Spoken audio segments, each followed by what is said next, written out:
स्वराज मराठीमध्ये आपलं स्वागत आहे। सर्वसामान्यांचा आवाज, निर्भीड, बेधडक, स्वराज मराठी।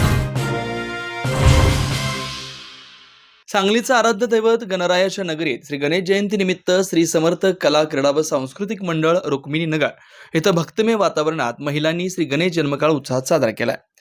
माघ शुद्ध चतुर्थी ही गणेश जयंती म्हणून साजरी केली जाते। गणेश जयंतीला विनायक चतुर्थी असंही म्हटलं जातं।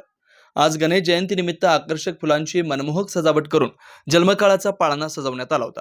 यावेळी महिलांनी जन्मकाळाची गीतं म्हटल्यानंतर गणेशाची आरती म्हणण्यात आली। यावेळी आलेल्या महिलांनी श्री गणेशाचं दर्शन घेतलंय। श्री समर्थ कला क्रीडा व सांस्कृतिक मंडळाच्या वतीनं सायंकाळी 6 वाजता महाआरती व महाप्रसादाचं आयोजन करण्यात आलं। या कार्यक्रमाचं नियोजन सामाजिक कार्यकर्ते राजू नलवडे यांनी केलंय। यावेळी शामराव नगर, रुक्मिणी नगर, विठ्ठल नगर परिसरातील महिला व पुरुष मोठ्या संख्येने उपस्थित होते।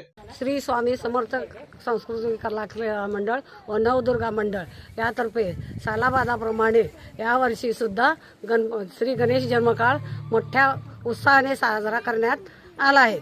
तरी या परिसरातील सर्व भगिनींनी मिळून गणेश माघ शुद्ध चतुर्थी दिवशी गणेश जन्मकाळ ठीक 12 वाजता असतो। त्याप्रमाणे आम्ही नेहमी ज्याप्रमाणे घरात बाळ जन्माला आल्यानंतर 12व्या दिवशी ज्या प्रकारे बारसं करतात त्याप्रमाणे आम्ही सगळ्या भगिनी मिळून बाळाला अंघोळ घालण्यापासून त्याचा पोशाख वगैरे करून व्यवस्थित सजवून बरोबर 12 वाजता त्याचा जन्मकाळ आम्ही साजरा केला।